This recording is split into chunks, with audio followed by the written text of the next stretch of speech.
Hi, I'm Dory Vandell. I am a wardrobe coach and I'm also an instructor and teach the job interview attire section for some back to work programs.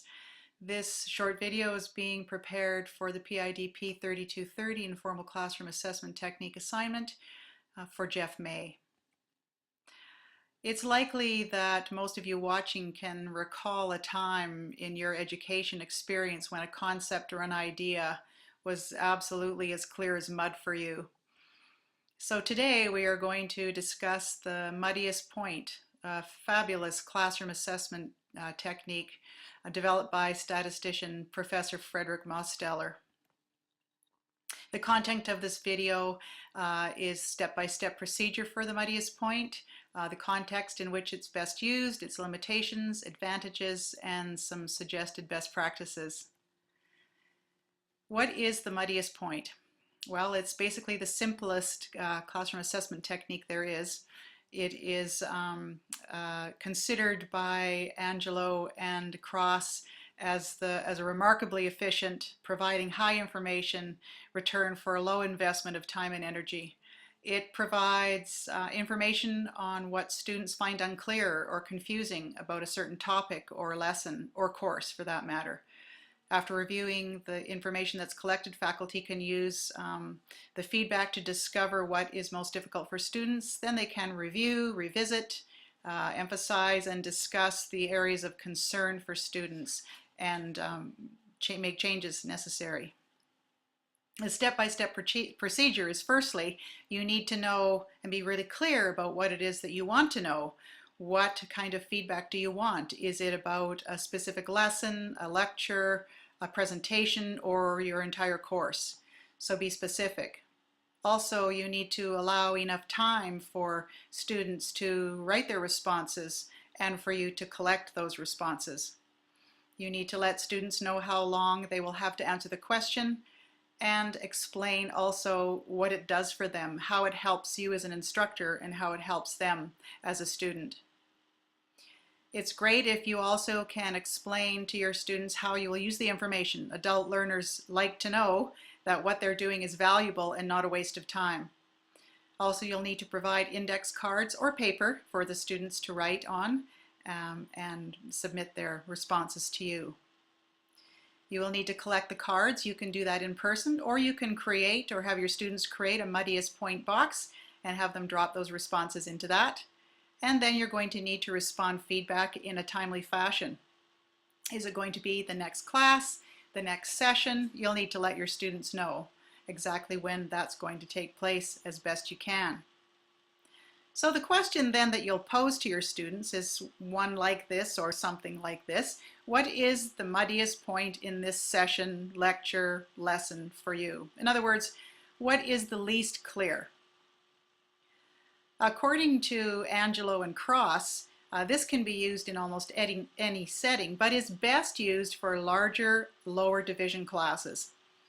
The question that you're going to pose to your students should be posed at the end of your lecture, presentation, discussion, or reading assignment. And you can use it frequently if lots of information is being presented in your course. It's great to stay connected with students and know how they're progressing along their learning journey. It is used less often if course emphasis is on integrating, synthesizing, or evaluating information. There are always limitations and advantages to almost anything we do, so there are those with the Muddiest Point.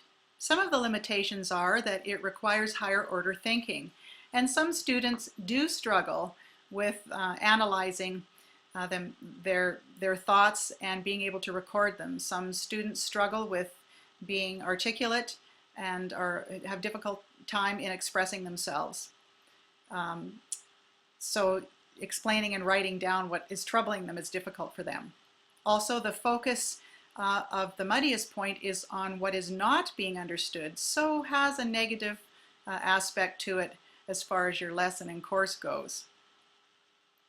Adept students who can raise difficult questions because they are articulate or have had experience with the Muddiest Point before sometimes can raise difficult questions that are not easy to respond to on the spot. A limitation. Sometimes it can be upsetting for an instructor to learn that despite your best prepared work, students have misinterpreted or misunderstood some things that you have taught. The advantages, on the other hand, are that this procedure, this classroom assessment technique, requires very little preparation and sorting of information. The students' responses are normally short, few words, short phrase, and those that are hesitant to participate appreciate that it is anonymous.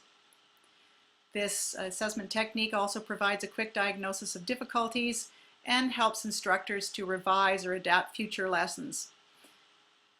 It also helps the instructor to see their course or their lesson or presentation through the student's eyes, from the learner's perspective.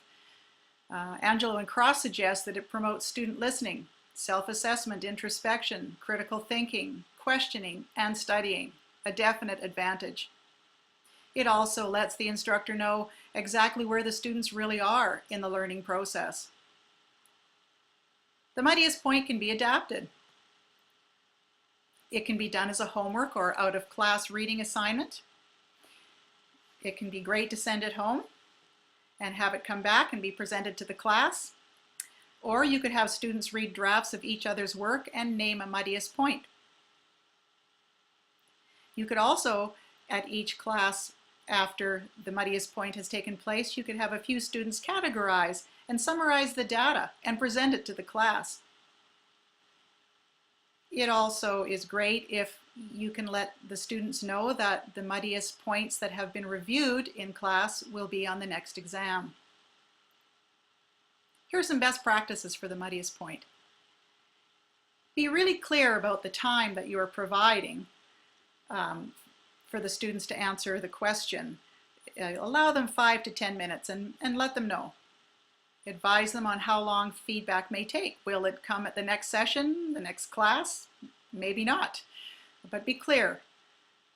Also, let students know that not everything can or will be addressed.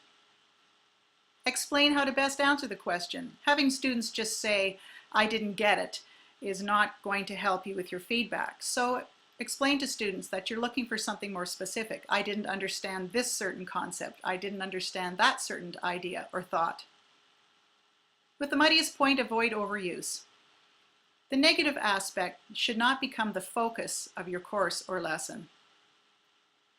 Ask students to respect quiet time while others are reflecting and writing, and have them stay seated and not move around until dismissed to avoid noise and distraction.